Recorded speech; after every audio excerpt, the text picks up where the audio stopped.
Bom dia, pessoal.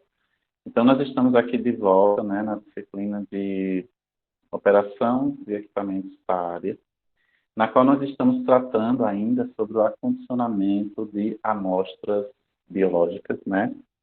E aí, semana passada, nós temos, na primeira parte dessa aula, eu expliquei, né, aspectos gerais e fundamentais das quais você deve se preocupar para fazer um bom acondicionamento, um bom transporte, quais os equipamentos que você deve utilizar para isso, né? E, acima de tudo, você deve compreender os motivos pelo qual você tem que fazer um bom acondicionamento para que você consiga aí contemplar uma boa qualidade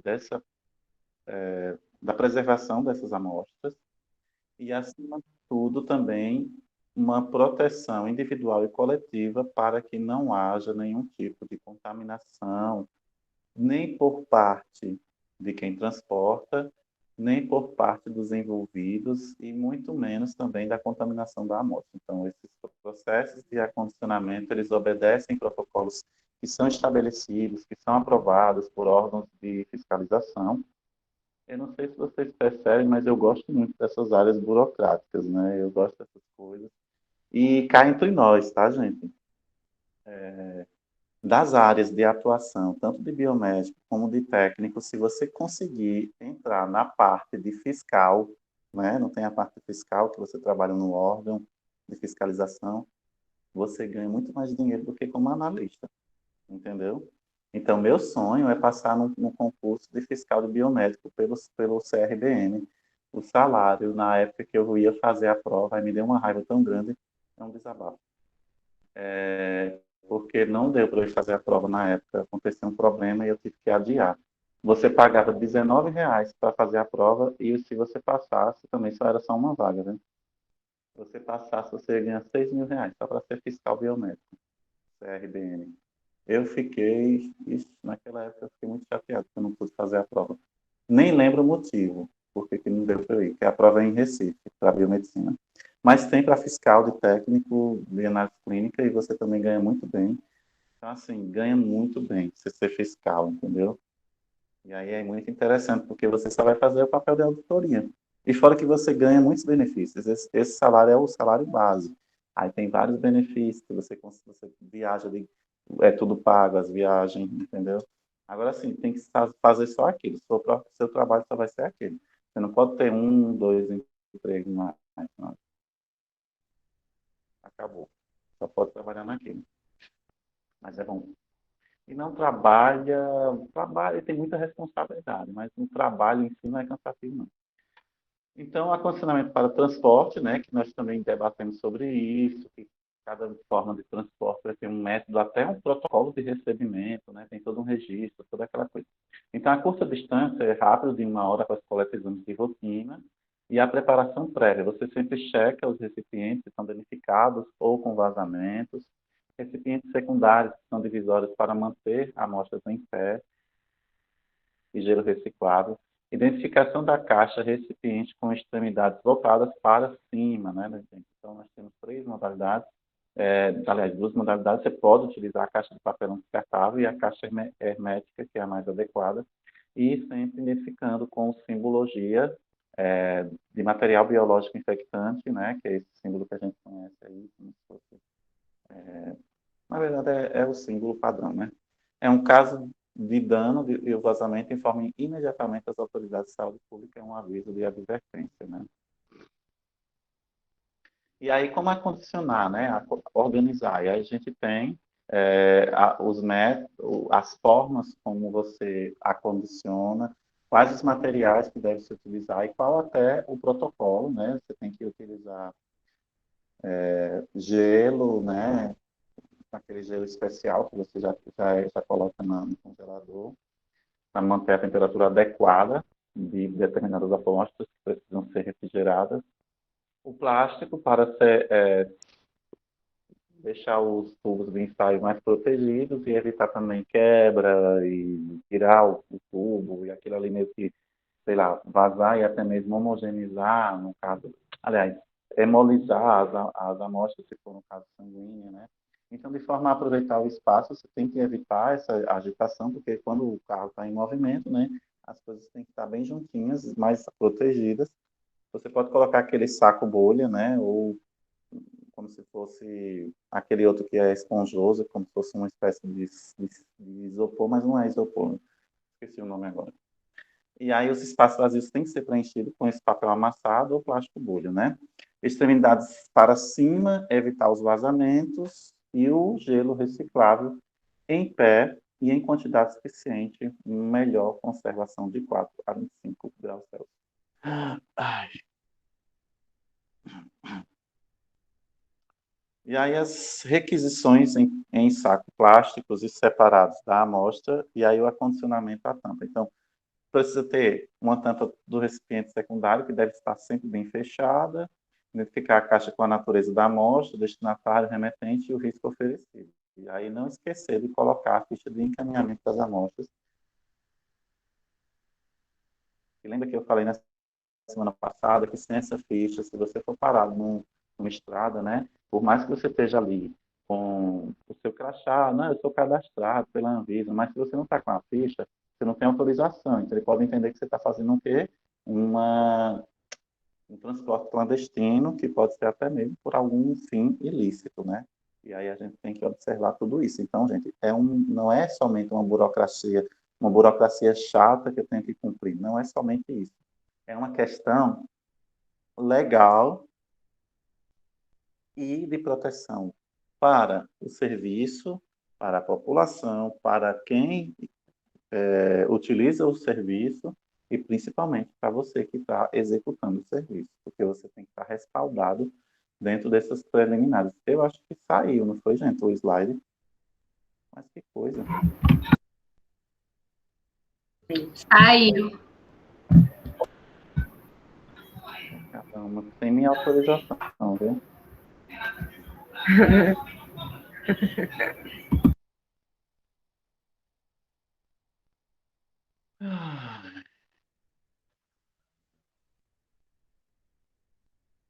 Vai ter uma live hoje também no YouTube. Todo dia tem alguma coisa, né? Esse professor é cheio de coisa. Vai ter uma live lá no YouTube, acabei de divulgar no meu Stories, que vai ser sobre profissões, pelo Unirios. Todos os eventos do Unirios eu divulgo lá, tá, gente? Porque eu acho são muito bons, são de qualidade, né? Eu sempre indico para os meus alunos, até porque é a nossa faculdade melhor que tem aqui na cidade, né? Querendo ou não, é a melhor. Então, eu sempre indico porque vale a pena. E quando tem eventos gratuitos, eu sempre indico. Esse que eu indiquei do curso da palestra lá, do webinar da tuberculose, é gratuito, é pelo Unirios, é pela enfermagem do Unirios, e ela reconhece com certificação, entendeu? Então, tem vários cursos gratuitos. Você pode entrar também no site e você vê lá, cursos e palestras gratuitos. Você pode se inscrever em todos. E você participa de todos online e está gratuito. Aproveitem agora que você tem como fazer sem precisar se deslocar. Você está em casa, você faz. Olha, eu estou assim de certificado, ó, de tanta coisa que eu faço. Então, assim, vale a pena, entendeu? Por quê que eu estou falando isso? Porque como um profissional, nós precisamos ter esses cursos complementares, porque isso serve até quando você for fazer uma entrevista de emprego, como horas complementares, como atividades extracurrículo, entendeu? Ah, não é porque eu sou só professor e biomédico e psicólogo que eu não posso fazer um curso de administração, curso complementar, ou um curso de, sei lá, de direito, que eu gosto muito também de fazer os cursos da parte de direito. Então, veja, você tem que se antenar, gente. Se antenem, entendeu? Não fiquem só no quadradinho de vocês, não.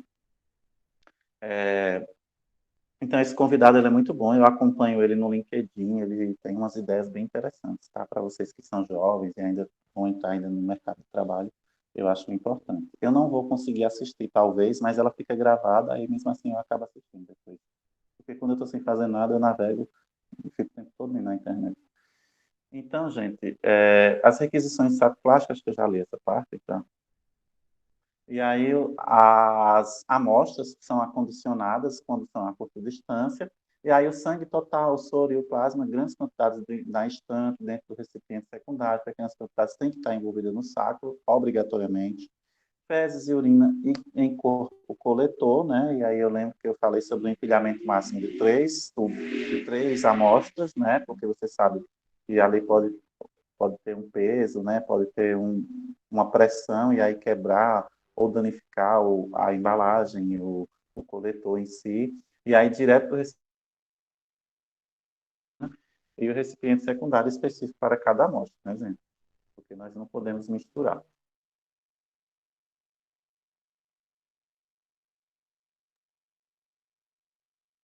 Secundários. Secreções de líquidos biológicos como escarro e outros têm que ser colocados em recipientes maiores, com tampa, né? Depois recipientes secundários. E aí as amostras para bacteriologia, antes de colocar nos recipientes maiores, elas devem ser colocadas em sacos plásticos também, identificados externamente, e não serem abertas em locais inadequados. A gente sabe que dependendo do ambiente que você abre uma amostra de bacteriologia, o aerosol já contamina o ambiente e aquela bactéria pode ser inalada.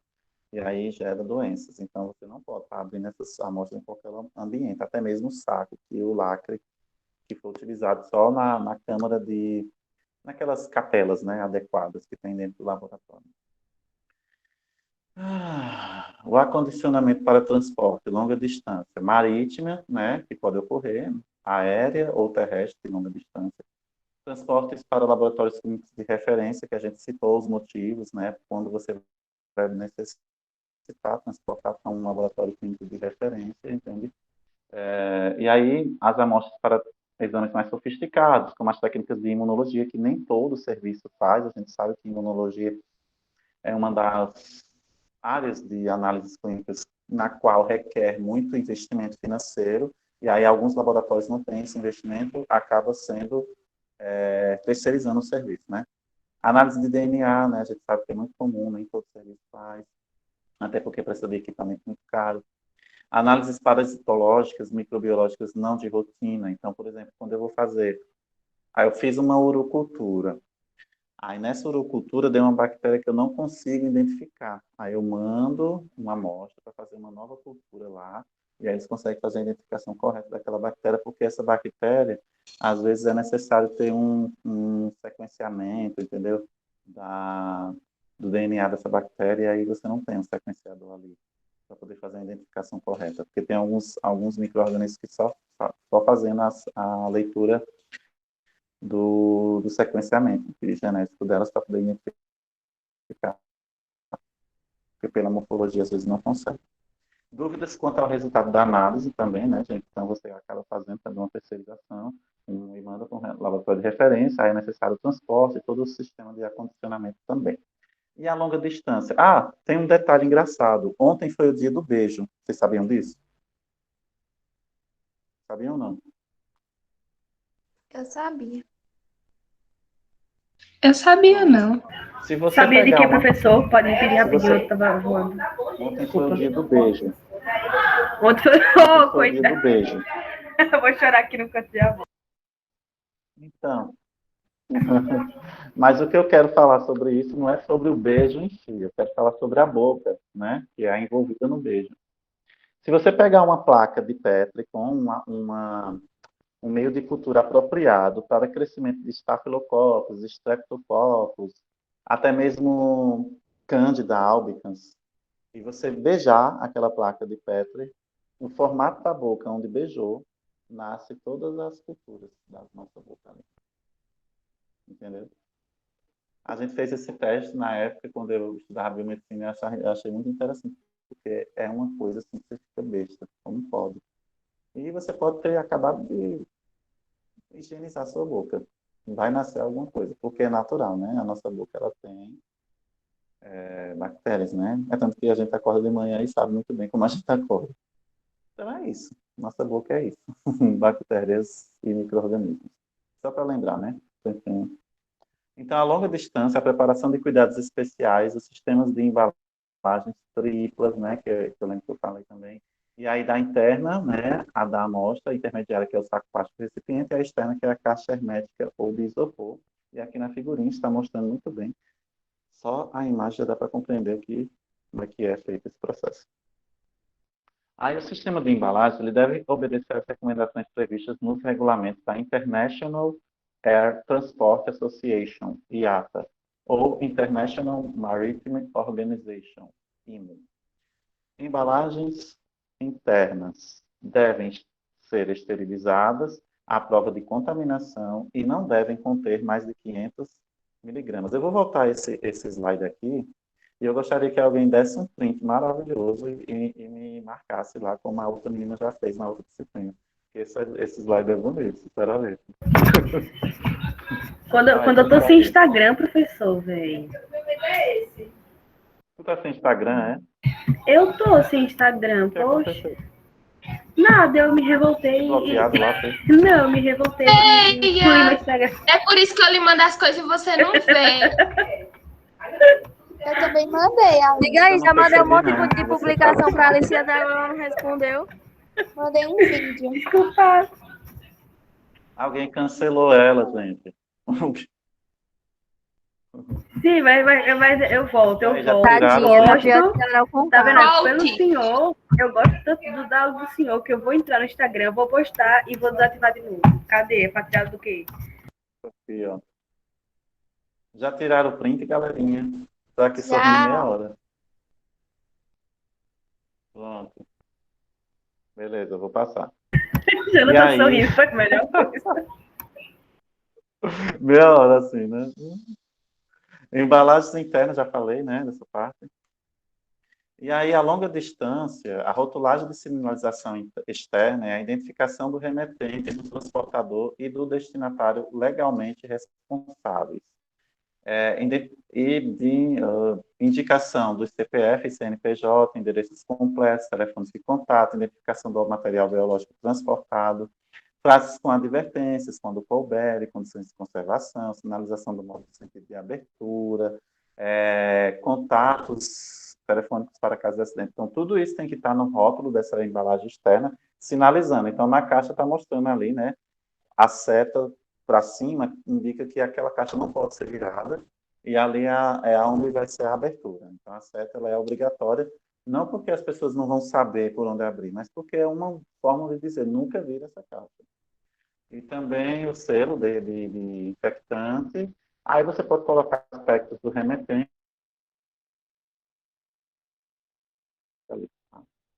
Na verdade, é uma obrigatoriedade e é interessante, só o slide que está travando. Não, mas aí eu acho que já passou aí, porque pelo menos aqui na tela está atualizado. Ó, quando eu passei agora, ó. 1, 2, 3. Deixa eu ver. Está atualizado, está igual do computador. Não sei se para vocês estão. Longa distância, ó. Rotulagem de sinalização externa aérea. É esse slide. Está passando aí. É algumas conexões que às vezes ficam ruins, entendeu? A minha também fica. Mas algumas às vezes ficam e outras não.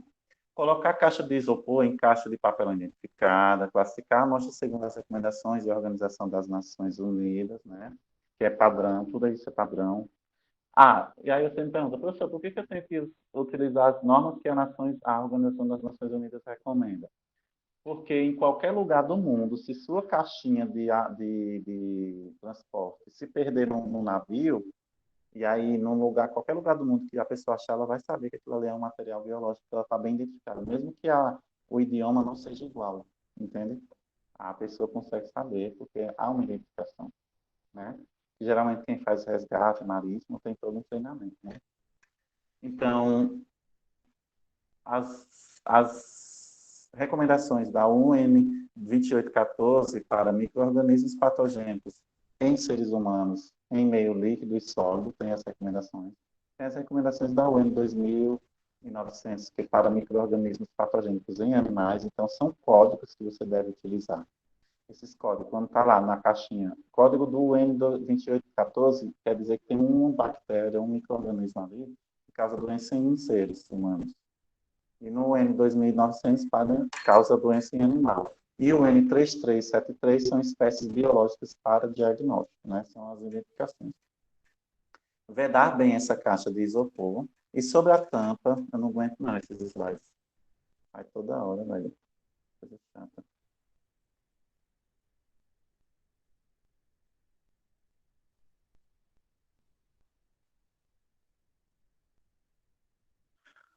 Perder a conexão aqui no computador. Só um minutinho.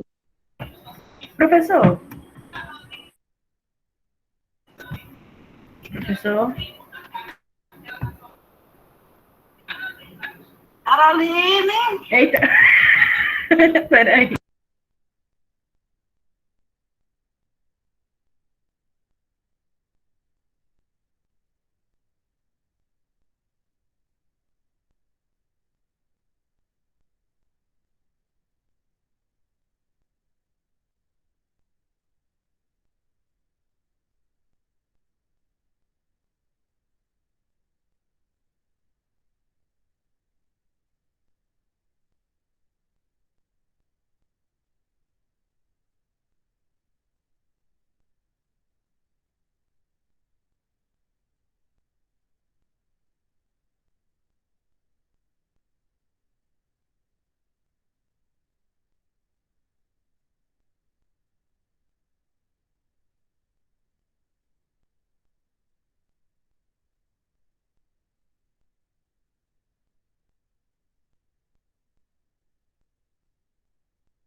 No computador fica caindo. Gente, eu uso a mesma conexão do celular e do computador. E o computador fica toda hora caindo. Eu não consigo compreender isso. Aí agora retornou. Aí eu vou de novo colocar a tela para ver o que acontece agora. Enquanto isso, a gravação está rolando.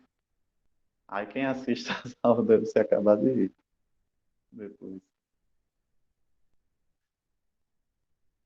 Ai, minhas coluninhas. Jéssica de Araújo Leite. Adoro esse gatinho. Esse lindo. E o zoinho dele, bem redondinho. Eu amo gato, sabe, gente? Pena que aqui no apartamento eu tinha uma gata maravilhosa. Ela era descendente. Descendente não, que gato não é descendente, mas a gente chama que é raciado, né? Ela era mestiça com angorá. Então ela tinha muito pelo, ela era fofa, linda. Agora também, pense numa gata totalmente folgada, totalmente desorganizada, desobediente, pernóstica, tudo que não presta, numa gata só. A gata fazia um inferno aqui quando eu saía. Tipo, eu saía e quando eu chegava, a casa estava uma zona, gente. Ela subia em sofá, ela defecou uma vez em cima do sofá porque ela ficou com raiva de mim. Tá entendendo? Então a gata era pernóstica, ela fazia de propósito. É, eu tive que lavar o estofamento lá no sofá fora, né, gente? Sério. Na moral, essa risada de Alice é fora do normal. Luan, meu querido. Cagou no sofá com raiva de Jonathan aqui anda. Opa, doutor. Luan, meu querido, tava com saudade de você, escutar sua voz. Como é que você tá? Tô bem. Muito bem. Não faltou, não foi nas primeiras aulas? Oi? Tava faltando, não, acho que eu sem graça. Faltou nas primeiras Não, aulas, né? não. Eu não vi você, não escutei você. Meu Olha, filho, né? eu tava num sono tão danado. Ah. Ei, sábado tem live, viu? Assista, vale um ponto. Mas tá, eu vou assistir sim. Então, gente, vamos nessa, né? Vamos voltar aqui. Aí vocês compreenderam que esses códigos da Organização das Nações Unidas são recomendados porque eles vão sinalizar justamente a classe de perigo e de que micro-organismo a gente está falando, se caso doença em animal, doença em humanos, ou se são espécies apenas para diagnóstico, né? E aí você veda bem essa caixa e sobre a tampa tem que ter essa documentação de identificação de amostras, que é uma declaração de carga, um shipper declaration, que significa descrever o produto, a sua classificação pelas regras da IATA, que é aquela organização, e o certificado de conformidade da própria embalagem, tá? E o atestado do produto aeronáutico aprovado, né? Se for também via marítima, também o atestado de produto marítimo. Aqui são exemplos de documentos, vai passar o slide ainda aí para vocês, ainda está travando, não aguento não. Mas, rapaz, aí. São exemplos de documentos de como é feito, né? Então, aqui nós temos a lista de conteúdo item por item, nesse primeiro exemplo, o modelo de papel timbrado, né? Tudo bonitinho, com os códigos, tá vendo? Ali, ó, tem o tipo de amostra, soro, urina, não sei o que mais lá. Total de tubos, 2 tubos, quantidade por tubo, ml. Aí tem a justificativa, né, que é uma pesquisa clínica em número de CE. Aí tem a local data, assinatura dos responsáveis, para uso exclusivo da Anvisa, endereço, todo mundo. No segundo exemplo, é um Shipper Declaration. No caso, é um modelo norte-americano, na qual usa o transporte da FedEx, que é como se fosse um SEDEX deles, né? Acho que vocês conhecem bem isso. E aí eles botam esse código de postagem e tudo mais lá, as identificações de destinatário e tudo mais. Então, é um chamado Shipper Declaration.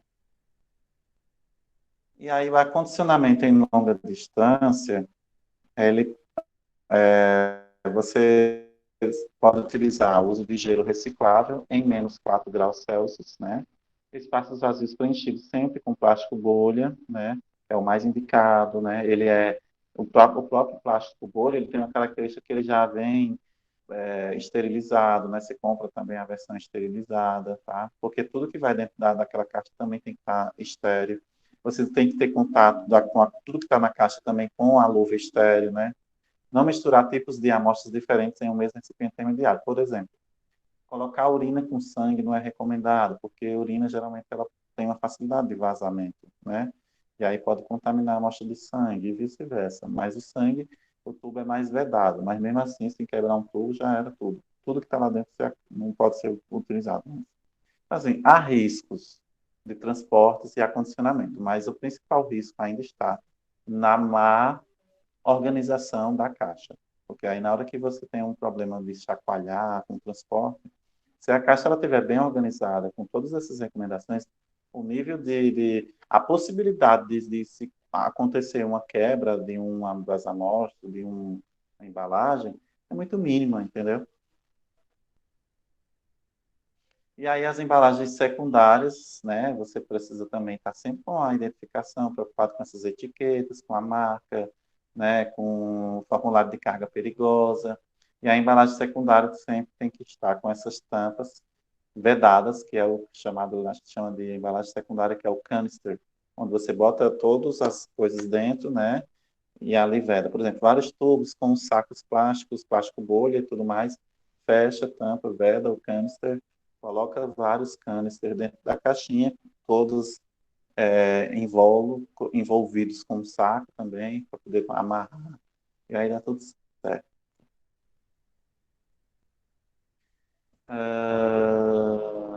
Certo.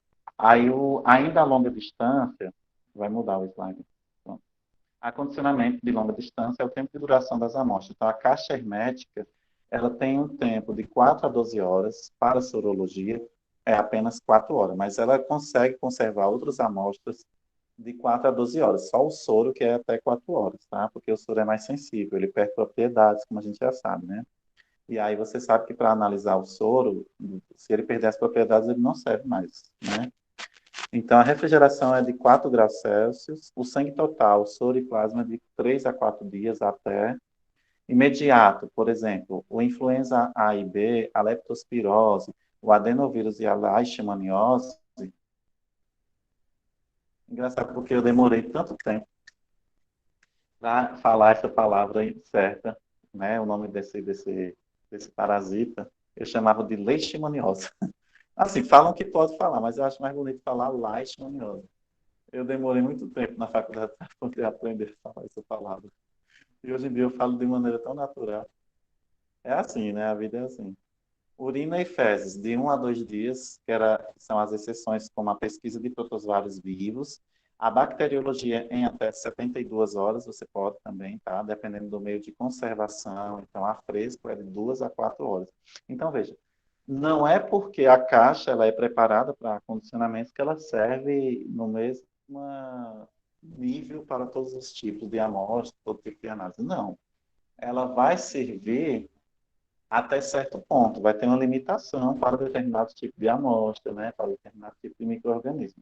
E nós sabemos que alguns tipos de micro-organismos, eles têm uma meia-vida já curta e sensível. Qual certo? Então, Roberta, as pessoas dizem que os dois estão certos. Mas eu prefiro utilizar o leishmaniose. Mas as pessoas dizem que falar das duas formas está certo. É igual falar Escherichia coli ou Escherichia coli. Dizem que os dois é correto. Eu gosto de falar Escherichia, mas não sei. Eu aprendi como Escherichia. Aqui eu nunca escuto ninguém falar Escherichia. Eu escuto o povo falar Escherichia. Mas como a gente é brasileiro, tudo vale, né? Porque a gente está no Brasil, então é Escherichia, é leishmaniose, né? Então tá. Condições das viaturas a gente também debateu, né? E é importante que a amostra separada dos pacientes, o motorista e funcionário deve ser orientado de como proceder em caso de acidente com essas amostras, né? As caixas térmicas bem vedadas, fixadas para não virar e protegidas do sol e da umidade. Ai, caramba. Deve possuir um kit com EPI, que é o jaleco e luvas, né? Os EPCs, como a gente já sabe, que é a pá com escova, pano de limpeza, álcool 70 para limpeza de local e mãos, saco de lixo, infectante e fita adesiva. Em caso de acidentes com a amostra, aí você deve avisar a pessoa responsável pela remessa, cujo o nome, o telefone e o endereço devem sempre constar na caixa térmica. Então, são recomendações, mas que são sempre necessárias. Então, não são apenas recomendações facultativas, elas são obrigatórias, né? E aí, no laboratório de análise clínica, toda amostra guardada sob refrigeração, você deve evitar transtornos gerados com a convocação do paciente. Então, você espera por uma nova amostra quando a necessidade é urgente.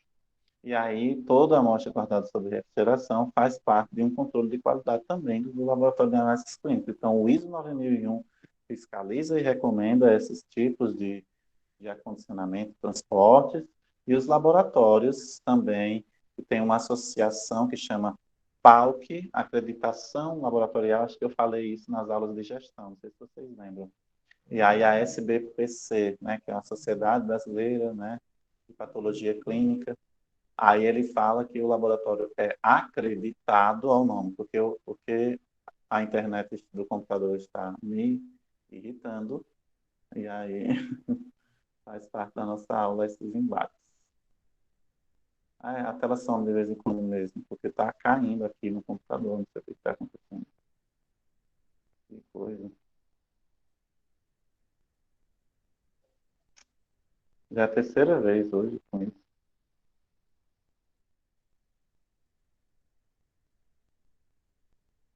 Não é a internet, é o computador que não está colaborando mesmo. Eu não sei o que é. Porque nas outras aulas ele fica tranquilo. E aí nessa deu isso. É a terceira vez que eu projeto a tela com essa. Aí eu não vou mais esticar, eu vou deixar o slide como se fosse naquele modinho de apresentação, né, que a gente chama. Não vou mais ampliar, para ver se ele para de cair, porque eles dizem que quando amplia, aí parece que força alguma coisa. Não sei explicar.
Só um minutinho, viu, gente? Porque eu fechei tudo lá no computador e estou abrindo aqui novamente. Essa aula vai até que horas mesmo? 10h40? 10h40. Isso. Pronto. Aí a dez gente e quarenta volta e com o cinco senhor. Não, 10h40. Aí a gente volta com o senhor de Não, eu onde sei, mas... saía. Não, certo. É porque 10h40 então, né? Tá. Isso. Hum.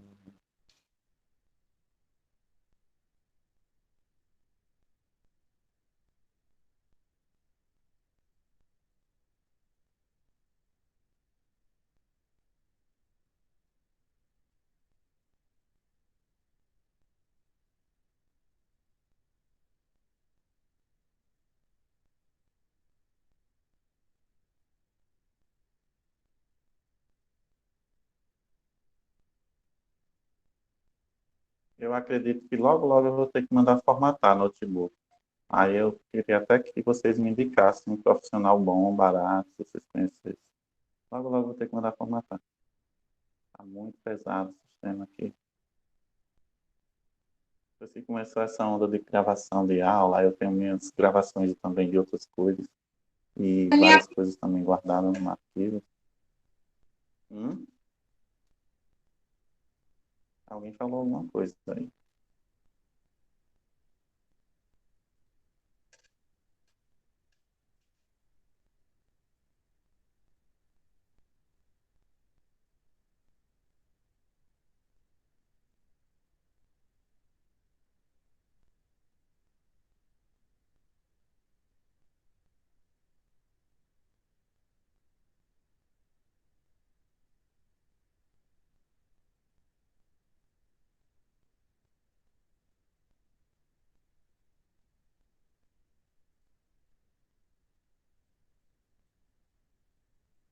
E aí, retornando aqui, tá, gente? Como eu estava falando, a gente explica, a gente fala desses certificados de qualidade, por isso que o laboratório é acreditado, porque conforme as normas de segurança e solicitação que esses órgãos pedem, estão dentro dos conformes. Então, para contemplar, né, o final aí da nossa aula, já estamos chegando ao fim.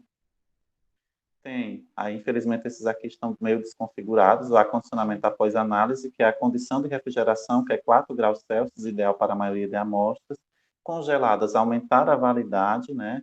E aí, exemplo, a urina de rotina, você precisa congelar e aumentar essa, aí você aumenta essa validade da amostra.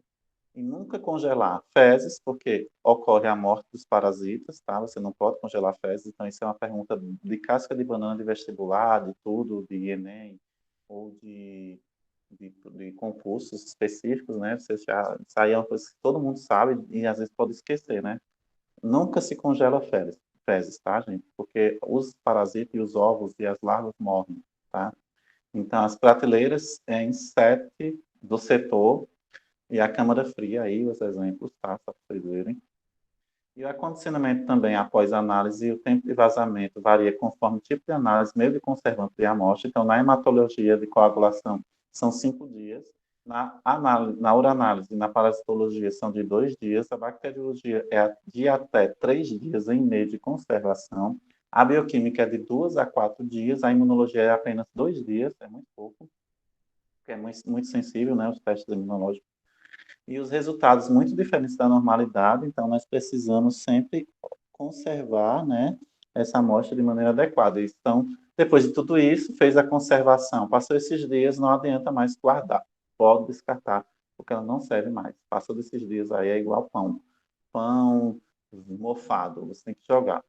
Então, para acondicionar, né, é necessário, primeiro, importância, integridade e estabilidade de amostra, saber das responsabilidades envolvidas, momento de acondicionamento, que é o recipiente para pós-análise, peculiaridades dos momentos, que é o setor de coleta para transporte, curta e longa distância, você tem que observar isso, e também após as análises. E aí, o último slide é só mostrando aí as referências. Então, muito obrigado, fiquem com Deus, e depois, mais tarde, a gente se vê. Vocês querem fazer alguma pergunta, algum acréscimo desta aula? Gostaram? Me perdoe pela internet.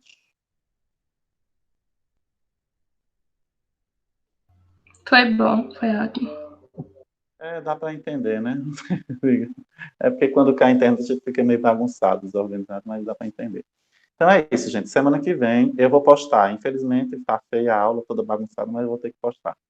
Vou postar lá depois. E aí, a última aula de patologia, né, gente? É para dar like, sim, nos Isso. vídeos, porque ninguém dá. Mesmo feinho o vídeo, ninguém dá like. Então é isso, viu, gente? A gente se vê no final do dia e aí a gente repete as informações da aula de ontem, que também foi um horror, por causa daquela bagunça. Tchau, tchau. Tchau. Tchau. Tchauzinho, professor. Good BE. Oi. Poliglota, minha filha.